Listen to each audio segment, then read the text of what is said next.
What does the Bible really say about money and wealth? Welcome, beloved brothers and sisters in Christ. Today, we embark on an extensive exploration of what the Bible really says about money and wealth. We'll uncover truths from Scripture about how God views wealth, the blessings of stewardship, the dangers of greed, and how we can align our financial lives with His eternal kingdom. We'll divide our time into 9 parts, each focusing on a vital topic. Open your Bibles, take notes, and let's seek wisdom together. 1. God's design for wealth and provision. God as provider. Scriptures, Genesis 1 verses 29 to 30, God provides for creation, Matthew 6 verses 26 to 33, seek first the kingdom. Discussion, God's original design is one of abundance and provision. He is not opposed to wealth, but desires it to be used according to His purpose. Blessings with purpose. Scriptures, Deuteronomy 8 verse 18, God gives the ability to produce wealth. Discussion, the Bible teaches that wealth is not for selfish gain, but a tool to bless others and honor God. 2. Stewardship over ownership.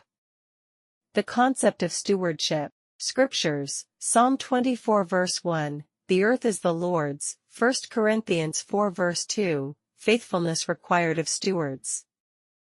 Discussion, we don't own our wealth, we manage it on behalf of God.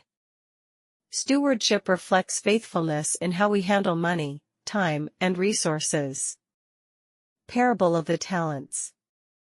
Scriptures, Matthew 25 verses 14 to 30. Discussion, this parable reveals how God rewards faithful stewardship and holds us accountable for mismanagement. 3. The dangers of loving money. Warning against greed.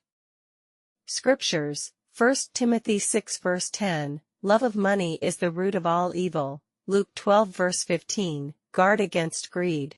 Discussion, the Bible repeatedly warns about the dangers of loving money. Greed can lead to idolatry and take our hearts away from God. Jesus and the rich young ruler. Scriptures, Mark 10 verses 17 to 27. Discussion, Jesus challenges us to choose eternal treasures over earthly riches. 4. Generosity and giving. Tithing and offerings. Scriptures, Malachi 3 verse 10, bring the whole tithe, 2 Corinthians 9 verse 7, God loves a cheerful giver.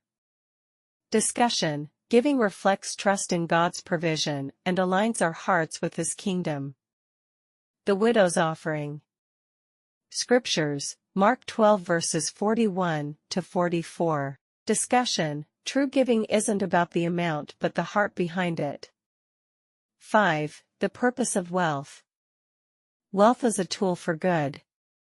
Scriptures, Proverbs 3 verses 9 to 10, honor the Lord with your wealth, Proverbs 11 verse 25, a generous person will prosper. Discussion, wealth should be used to advance God's kingdom, support the needy, and bless others. Accountability for resources. Scriptures, Luke 16 verses 10 to 12, faithfulness with little leads to faithfulness with much. Discussion, God holds us accountable for how we use the resources He entrusts to us. 6. Contentment and trust. Learning contentment. Scriptures, Philippians 4 verses 11 to 13, content in all circumstances, 1 Timothy 6 verses 6 to 8, godliness with contentment is great gain. Discussion, contentment reflects faith that God's provision is sufficient. Avoiding anxiety about money. Scriptures, Matthew 6 verses 25 to 34, do not worry about tomorrow. Discussion, trusting God frees us from anxiety about finances. 7. Wealth and eternity.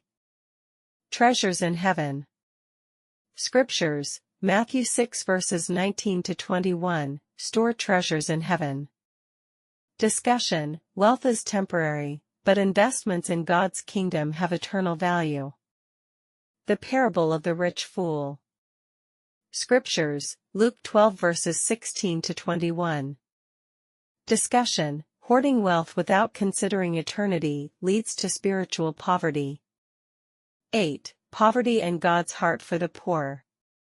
God's compassion for the poor. Scriptures, Proverbs 19 verse 17, kindness to the poor is lending to the Lord, Isaiah 58 verses 6 to 7, true fasting includes helping the needy. Discussion: God calls us to be generous and advocate for justice for the poor. Jesus' ministry to the marginalized. Scriptures, Luke 4 verses 18 to 19, proclaim good news to the poor. Discussion: Jesus' example challenges us to serve and uplift the vulnerable. 9. Living in abundance through faith. Faith is the foundation of prosperity.